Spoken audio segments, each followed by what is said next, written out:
आज की वीडियो में बात करने वाले हैं क्रिप्टो करेंसी के बेसिक्स के बारे में। आप में से बहुत लोगों को लगता होगा क्रिप्टो करेंसी कितना इंपॉर्टेंट टॉपिक है और बहुत लोगों को इसके बेसिक्स के बारे में नहीं पता होगा कि जैसे alt coin, bitcoins, blockchain technology या फिर कॉइन टोकन्स किसे कहते हैं, क्रिप्टो करेंसी क्या है, क्रिप्टो मार्केट क्या है, कैसे इन्वेस्ट करते हैं पैसे को। आज की वीडियो में मैं आपको सारे क्रिप्टो करेंसी के बेसिक्स बताने वाला हूँ। एकदम बेसिक्स में एकदम रूट लेवल पे जाएंगे और इसके सारे टर्म्स और टर्मिनोलॉजी के बेसिक्स को समझेंगे। वो होते क्या हैं आप ऑनलाइन भी चेक कर सकते हो, पर वो बहुत थोड़े एडवांस टॉपिक्स हो जाते हैं।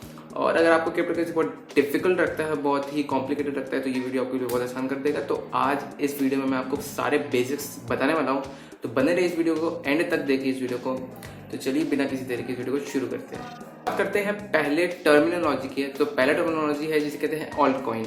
ऑल्ट कॉइन मतलब वो होते हैं अल्टरनेट कॉइन्स। इसका मतलब जो कॉइन्स जो कि बिटकॉइंस या एथेरियम जैसे कॉइन से अलग होते हैं उन्हें कहते हैं हम ऑल्ट कॉइन्स। बेसिकली बिटकॉइन और एथेरियम बहुत ही लार्जेस्ट पॉपुलर वॉल्यूम जैसे कॉइन्स है जो कि क्रिप्टो करेंसी मार्केट में ट्रेड किए जाते हैं, लेन देन होते रहते हैं। So alt coin is basically another coin, alternate coins for the bitcoin और एथेरियम। सो बस आपको इतना ध्यान रखना है जब भी ऑल्ट कॉइन टर्म्स हो, मतलब alternate coins, any coin which is not a bitcoin. Crypto currency market में थाउजेंड्स ऑफ ऑल्ट कॉइन्स है, बट आज की डेट में सिर्फ आपको बस इतना याद रखना है कि ऑल्ट कॉइन्स, बिटकॉइंस और एथेरियम को छोड़ के, डॉज कॉइन को छोड़कर जितने भी कॉइन्स बचते हैं उसे कहते हैं alt coins. Terminology number 2, bitcoin. आपने बिटकॉइन तो बहुत सुना है, ट्विटर पे और रेडिट पे बहुत सुना होगा, बट एक्चुअली बिटकॉइन होता क्या है? बिटकॉइन ऐसे टाइप का मनी है, ऐसे टाइप का करेंसी है जो कि आप सिर्फ उसे ट्रेड वर्चुअली कर सकते हो, उसे आप रियल वर्ल्ड में ट्रेड नहीं कर सकते हो। क्योंकि इस तरह से समझ सकते हो कि एक ऑनलाइन वर्जन ऑफ कैश है। इसका मतलब कि आप बिटकॉइन को ट्रेड कर सकते हो दूसरों के वॉलेट में और उसे आप एक्सेप्ट भी कर सकते हो अपने वॉलेट में। इसीलिए बिटकॉइन सबसे ज्यादा ट्रेड करा जाता है आज तक के डेट में, और इसकी वॉल्यूम ट्रेड बहुत ज्यादा होती है, इसलिए सबसे पॉपुलर और ट्रेंडिंग क्रिप्टो करेंसी है आज की डेट में। टर्मिनोलॉजी नंबर 3 की बात करेंगे, उसे कहते हैं ब्लॉकचेन। सिंपल शब्द में बताऊं तो ब्लॉकचेन एक ऐसी टेक्नोलॉजी है जिसकी वजह से वो एक आपके ट्रांजैक्शंस के सारे रिकॉर्ड रखती है कि क्रिप्टो मार्केट में कौन कितना ट्रांजैक्ट कर रहा है, और एक तरह से एक ऑनलाइन लेजर होता है ये, जो कि आपके सारे एसेट्स को ट्रांजैक्ट करने पे, कितने एसेट्स ट्रांजैक्ट हो रहे हैं और कितने ज्यादा ट्रांजैक्शन हो रहे हैं किसी एक पर्टिकुलर कॉइन के, तो वो उसको हैंडल करने में ब्लॉकचेन का टेक्नोलॉजी का यूज किया जाता है। Kotak behind bitcoins and every other crypto currency is basically the blockchain. Information और सारे जो टेक्नोलॉजीज, जो सारे जितने एसेट्स और ट्रैकिंग रिकॉर्ड्स होते हैं, जो ट्रांजैक्शन सारे रिकॉर्ड्स होते हैं, वो एक ब्लॉक्स के थ्रू ट्रांसफर होते हैं एक कंप्यूटर सिस्टम पे जो कि बैकएंड में चलता रहता है। तो इसी ब्लॉक्स के थ्रू, और वो हर एक ब्लॉक जो हर एक ट्रांजैक्शन वो चेन से कनेक्टेड होता है, तो इसीलिए इसे ब्लॉकचेन कहा जाता है, तो इसलिए इसका नाम ब्लॉकचेन रखा गया है। फोर्थ टर्मिनोलॉजी की बात करते हैं, उसका नाम है कॉइन। सिंपल शब्द में बताऊं तो कॉइन एक डिजिटल करेंसी होती है, डिजिटल टोकन होता है जो कि ब्लॉकचेन पे एग्जिस्ट करता है। आप कॉइन को एक डिजिटल कैश की तरह समझ सकते हो। जैसे आपके पास एक नोट होती है रियल वर्ल्ड में, तो आप कॉइन को एक डिजिटल कैश की तरह समझ सकते हो जो कि ब्लॉकचेन पे एग्जिस्ट करती है। वो इंडिपेंडेंट ब्लॉकचेन टेक्नोलॉजीज पे वर्क करती है। कॉइन इज बेसिकली एक टर्म को कहते हैं जो कि हम क्रिप्टो करेंसी मार्केट में किसी पर्टिकुलर चीज को ट्रेड करने पे यूज करते हैं, जो कि टोकन नहीं होता। ठीक है, फॉर एग्जांपल एथेरियम का ETH एक टोकन है, बिटकॉइन का BTC एक टोकन है। तो कॉइन को एक तरह से वर्चुअली ट्रेड करते हैं हम। एक मतलब से हुआ कि हम उसको ट्रेड करके अपना कैश दे रहे हैं, बट वो सब ऑनलाइन होता है और वो ब्लॉकचेन नेटवर्क पे एक्सेसिबल होता है। फिफ्थ टर्मिनोलॉजी की बात करते हैं, उसका नाम है crypto currency. Crypto currency basically digital currency होती है। क्रिप्टो मींस क्रिप्टो मार्केट पे, और ये करेंसी होती है, ये डिजिटल करेंसी होती है जो कि एक ब्लॉकचेन टेक्नोलॉजी से एक्सेसिबल होती है। ये क्रिप्टो करेंसी डिसेंट्रलाइज होती है। डिसेंट्रलाइज का मतलब क्या होता है मैं इसके आगे बता दूंगा आपको, बट अब तक ये समझिए क्रिप्टो करेंसी सारी डिसेंट्रलाइज होती है। क्रिप्टो करेंसी सारे कॉइन्स जो कि डिसेंट्रलाइज होते हैं, इसका मतलब है कि इससे इम्पॉसिबल हो जाता है नियरली इसे काउंटर फीट करना। इसका मतलब इसको धोखाधड़ी इसमें नहीं हो सकती, या फिर कोई इसे सेकंड ऑर्डर में कोई से गलत चीजों से इस्तेमाल नहीं कर सकता है। सो इसलिए क्योंकि डिसेंट्रलाइज है, इसे एक गवर्नमेंट सेंट्रल द्वारा अथोराइज नहीं होती, तो इसीलिए इसे कोई एक्सेस नहीं कर सकता, तो इसलिए कंप्लीटली सेफ होता है, इसे काउंटरफीट नहीं कर सकते हैं। क्रिप्टो करेंसी में एक मिडिल मैन को रिमूव कर देते हैं ताकि हम ट्रांजैक्शन की वैलिडिटी को और इम्प्रूव कर सके और एनहांस कर सके। हम क्रिप्टो करेंसी को यूज कर सकते हैं बाय और सेल गुड्स के लिए, ताकि हम खरीद सके और बेच सके गुड्स को, और ताकि हम इसको एक लॉन्ग टर्म वैल्यू, किसी एक पर्टिकुलर चीज को खरीद के उसको लॉन्ग टर्म वैल्यू के लिए हम स्टोर करें ताकि उसका प्राइस बढ़े, तो फिर हमें उसका प्रॉफिट हो। सिक्स्थ टर्मिनोलॉजी की बात करते हैं, उसका नाम है डिसेंट्रलाइजेशन।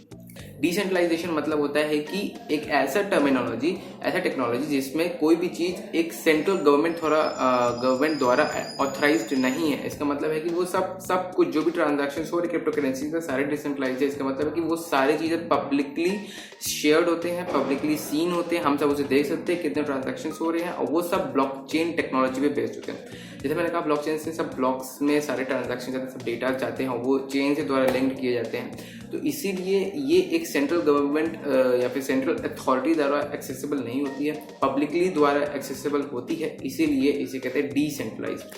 ब्लॉकचेन, सारे ब्लॉकचेन टेक्नोलॉजी वो डिसेंट्रलाइज क्यों होते हैं? क्योंकि इसके डेटाज हर एक सेवरल कंप्यूटर्स पे शेयर्ड होते हैं पीयर टू पीयर नेटवर्क पे, तो इसीलिए इसे डिसेंट्रलाइज्ड टेक्नोलॉजी कहते हैं। टेक्नोलॉजी नंबर 7 की बात करते हैं, जो कहते हैं decentralised apps. Basically decentralised apps क्या होते हैं, जिसे हम डी एप्स भी कहते हैं। इसका मतलब क्या होगा कि आप जो एक सॉफ्टवेयर बना रहे हो वो डिसेंट्रलाइज्ड प्लेटफॉर्म्स बना रहे हो। इसका मतलब है कि वो पब्लिकली द्वारा एक्सेसिबल होंगे, मतलब सारे लोग इसे एक्सेस कर सकते हैं, सारे लोग के द्वारा शेयर किया जा सकता है। तो इसमें आपकी कम्युनिटी का वायलेंस नहीं होगा, एकदम नील होगा, और इससे काउंटरफीट करना भी नियरली इम्पॉसिबल हो जाएगा, क्योंकि ये पब्लिकली द्वारा एक्सेसिबल होती है। ठीक है। डी एप्स क्या होता है? डी एप्स डिजिटल एप्लीकेशंस होते हैं, जैसे कि हम जो प्ले स्टोर पे एप्लीकेशन करते हैं, बेसिकली ये डिजिटल एप्लीकेशन जो कि ब्लॉकचेन नेटवर्क पे बनते हैं। बेनिफिट्स क्या है? Safeguarding, data privacy, censorship और अदर फ्लेक्सिबिलिटी ऑफ डेवलपमेंट के लिए ये काफ़ी यूज होता है। नेक्स्ट टर्मिनोलॉजी की बात करते हैं, उसका नाम है डिसेंट्रलाइज्ड ऑटोनोमस ऑर्गेनाइजेशन, जिसे हम कहते हैं DAO। Decentralised autonomous organisation DAO is simply एक सिंपल ऑर्गेनाइजेशन होती है जो कि ब्लॉकचेन में बनी गई है। ये बेसिकली क्या करती है? हैंडल करती है सारे टास्क और रेगुलेशंस को, सारे अपने ट्रांजैक्शंस को रेगुलेट करती है, उसको हैंडल करती है।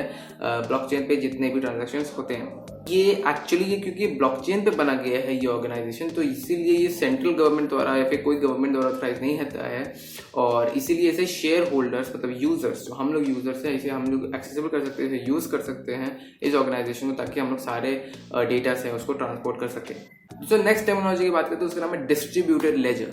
डिस्ट्रीब्यूटेड लेजर एक्चुअली एक डेटाबेस होता है जो कि मल्टीपल साइट्स या फिर ज्योग्राफीज में, इंस्टीट्यूट्स में शेयर्ड होता है, और इसे कोई भी कंट्रोल कर सकता है, इसलिए इसे कहते हैं डिस्ट्रीब्यूटेड लेजर। और ये ब्लॉकचेन टेक्नोलॉजी पे फिर मैंने कहा वो इसमें बेस्ड होती है। सेम टेक्नोलॉजी डिस्ट्रीब्यूटेड लेजर में भी यूज होती है, मतलब ब्लॉकचेन भी इसमें यूज होती है। इसका मतलब है कि इसमें कोई सेंट्रल अथॉरिटी नहीं है, सेंट्रल एडमिनिस्ट्रेटर नहीं है, इसे पब्लिकली द्वारा एक्सेस किया जा सकता है। जो नेक्स्ट टर्मिनोलॉजी की बात करते हैं जो क्रिप्टो करेंसी में काफी यूज होता है, उसे कहते हैं एक्सचेंज। बेसिकली ये एक्सचेंज, आप एक क्रिप्टो करेंसी से दूसरी क्रिप्टो करेंसी से आप एक्सचेंज कर सकते हो। आपको ये करना पड़ेगा एक नेटवर्क पे जो कि पब्लिकली द्वारा एक्सेसिबल होता है। ऐसा प्लेस जहाँ पे पीपल एक दूसरे से पीयर टू पीयर एक क्रिप्टो करेंसी से दूसरी क्रिप्टो करेंसी एक्सचेंज कर सकते हो, उसे कहते हैं हम एक्सचेंज करना।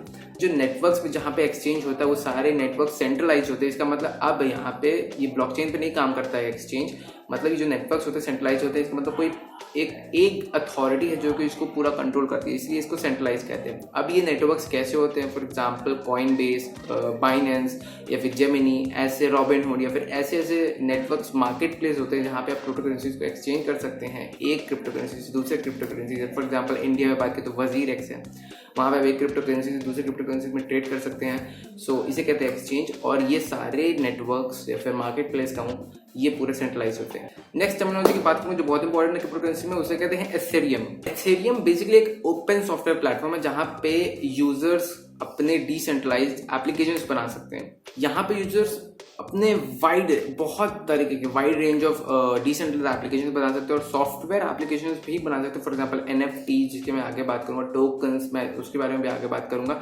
ये सब एथेरियम पे एक ओपन प्लेटफॉर्म है, वहाँ पे सारे यूजर्स बना सकते हैं एक सॉफ्टवेयर एप्लीकेशंस, और ये जो एप्लीकेशंस बनते हैं इसे कहते हैं स्मार्ट कॉन्ट्रैक्ट टेक्नोलॉजी से ये एप्लीकेशंस बनते हैं। लाइक बिटकॉइन, ये भी एक ब्लॉकचेन टेक्नोलॉजी में वर्क करता है। इसका मतलब इसमें कोई सेंट्रलाइज्ड गवर्नमेंट नहीं है, सारे यूजर्स इसे एक्सेस कर सकते हैं। इसकी एक नेटिव करेंसी होती है जिसे हम कहते हैं ETH, एथेरियम, जिसको आप ट्रेड कर सकते हैं। एथेरियम एक मार्केट प्लेस हो गया, वहां पे एक ETH एक करेंसी हो गई जिसको आप ट्रेड कर सकते हैं, और उसकी वैल्यू भी चेंज होती रहती है और बहुत फ्लक्चुएट होती रहती है। आप इसे एक्सचेंज कर सकते हैं किसी एक सेंट्रलाइज्ड नेटवर्क पे। नेक्स्ट टर्मिनोलॉजी की बात करते हैं, उसका नाम है GAS, जिसे गैस कहते हैं। ऐसा समझिए जैसे कि आपके कार को फ्यूल की जरूरत होती है एक प्लेस से दूसरे प्लेस में जाने के लिए, वैसे ही एथेरियम को भी ट्रांजैक्ट करने के लिए, ETH को भी ट्रांजैक्ट करने के लिए गैस मतलब एक फ्यूल की जरूरत होती है। कोई भी ट्रांजैक्शन अगर एथेरियम नेटवर्क पे होता है, एक सॉफ्टवेयर एप्लीकेशन पे होता है, अगर आप सॉफ्टवेयर एप्लीकेशन बना रहे हैं, डिसेंट्रलाइज एप्लीकेशन बना रहे हैं, उसमें एक फंक्शनैलिटी इस्तेमाल होती है, सॉफ्टवेयर फंक्शनैलिटी जिसे हम कहते हैं गैस एक बेसिकली एक यूनिट फीस होती है, जिसकी वजह से आप जो ट्रांजैक्शन करते हो एथेरियम नेटवर्क पे वो आपके लिए चार्ज करी जाती है, ठीक है ना। मतलब होगा कि आपको फीस चार्ज करी जाएगी जब भी आप एथेरियम नेटवर्क में कुछ भी न्यू ट्रांजैक्शन करोगे, तब तक आपको एक फीस इस सॉफ्टवेयर प्लेटफॉर्म पे आपको चार्ज करी जाएगी। इसी को हम कहते हैं गैस। नेक्स्ट टर्मिनोलॉजी की बात करें जो कि बहुत इंपॉर्टेंट है, उसे कहते हैं कीज दो तरह के होते हैं क्रिप्टो करेंसीज में, एक पब्लिक की और एक प्राइवेट की। पब्लिक की ऐसे कीज होते हैं जिसको आप यूजर्स में शेयर कर सकते हैं, मतलब उसमें कोई इन्फॉर्मेशन हाइड नहीं करते, मतलब आप इजीली शेयर कर सकते हो। इसको एक बैंक अकाउंट की तरह समझ सकते हो, जैसे कि अपना अकाउंट नंबर, IFSC कोड आप शेयर करते हो दूसरों से, वैसे ही आप पब्लिक कीज भी दूसरों को शेयर कर सकते हो। ये कुछ 2021 या फिर बहुत ही लॉन्ग कैरेक्टर्स में एक की होती है जो कि आप दूसरों को शेयर कर सकते हो, ताकि वो आपको बिटकॉइन या फिर कोई ऑल्टरनेट कॉइन्स आपको भेज सके आपके वॉलेट पे ना। अब दूसरी की होती है प्राइवेट की। ये बहुत ही इंपॉर्टेंट है और इसे शेयर नहीं करना चाहिए किसी के साथ शेयर नहीं करना चाहिए। ये भी एक कैरेक्टर्स होते हैं जिसमें न्यूमेरिकल कैरेक्टर्स और अल्फाबेटिक कैरेक्टर मिक्स्ड होते हैं। लंबी कैरेक्टर की होती है प्राइवेट की, जैसे कि आपका हो गया पिन, पासवर्ड, CVV। आप जैसे किसी और को शेयर नहीं करते, वैसे भी आपको प्राइवेट की किसी और को शेयर नहीं करनी है, इसे अपने तक रखनी है। इससे आप क्रिप्टो करेंसी ट्रांजैक्ट करते हो। जब आप खरीदते हो तो प्राइवेट की देनी पड़ती है, जब बिटकॉइन लेते हो तो आपको पब्लिक की देनी पड़ती है, ठीक है। नेक्स्ट टर्मिनोलॉजी की बात करते हैं जो कि बहुत ही पॉपुलर हो, कहते हैं NFTs का फुल फॉर्म है नॉन फंजिबल टोकन्स। बेसिकली ये टोकन्स होते हैं जो कि नॉन फंजिबल होते हैं। इसका मतलब फंजिबल मतलब हो गया कि आप इसके बदले आप कुछ और ट्रांजैक्ट कर रहे हो, ठीक है। नॉन फंजिबल का मतलब होगा कि आप एक चीज के बदले दूसरी चीज को ट्रांजैक्ट कर रहे हो। तो मतलब हो गया कि आप एथेरियम, मतलब कोई एक एथेरियम जैसे एक ओपन सॉफ्टवेयर प्लेटफॉर्म है, आप वहां पे अपने डिसेंट्रलाइज एप्लीकेशन, सॉफ्टवेयर एप्लीकेशन बना सकते हो। और डिसेंट्रलाइज एप्लीकेशन का मतलब हो गया NFTs आप एथेरियम नेटवर्क पे बनाते हो। तो आप एथेरियम नेटवर्क पे अपने NFTs बनाया और उससे फिर आपने ट्रांजैक्ट करिया किसी एक क्रिप्टो करेंसीज पे या फिर किसी टोकन्स पे या तो फिर नॉर्मल करेंसी USDT पे, ठीक है। तो बेसिकली माना जाता है कि लॉन्ग टर्म पे अगर इसको रखा जाए तो फिर आपके जो NFT प्रोजेक्ट्स होते हैं, जो भी आप डिज़ाइन बनाते हो, जो भी NFTs बनाते हो, उसके प्राइसेस बढ़ते रहते हैं। तो एक्चुअली लॉन्ग टर्म पे ये काफ़ी प्रॉफिटेबल होता है। और इस तरह से आज की एडवांसमेंट को देखा जाए तो यहाँ पे NFTs का ट्रेंड बहुत ही हाइप हो रहा है और आने वाले सिचुएशन में ये बहुत ही कम्युनिटी पे एक मेजर इम्पैक्ट डालेगा। तो बेसिकली मेरे को लगता है इस बारे में आप सबको देखना चाहिए। डिजिटल आर्टवर्क जो होते हैं, डिजिटल आर्टवर्क जो हम लोग आर्टवर्क बनाते हैं, जो डिज़ाइंस बनाते हैं, बेसिकली ये सबसे मोस्ट इंपॉर्टेंट और पॉपुलर फॉर्म ऑफ NFT होते हैं, जो बेसिकली आप सबको सब भी देखना चाहिए, इंटरेस्ट रखना चाहिए सब चीज़। दोस्तों नेक्स्ट टर्मिनोलॉजी की बात करते हैं, उसे कहते हैं वॉलेट। दो तरह के होते हैं, एक हॉट वॉलेट और एक कोल्ड वॉलेट। रियल वर्ल्ड में वॉलेट होता है जिसमें आप कैश स्टोर करते हो, वैसे ही डिजिटल वर्ल्ड में आप क्रिप्टो करेंसीज में, मतलब वॉलेट का मतलब होता है अपने सारे एसेट्स, अपने टोकन्स, अपने कॉइन्स को स्टोर कर सकते हो इस वॉलेट पे। अब दो तरह के वॉलेट होते हैं, एक हॉट वॉलेट और एक कोल्ड वॉलेट। हॉट वॉलेट वो होते हैं जिसमें आप सारे एसेट्स को अपने वॉलेट्स में स्टोर करते हो, बट वो ऑनलाइन होते हैं, ठीक।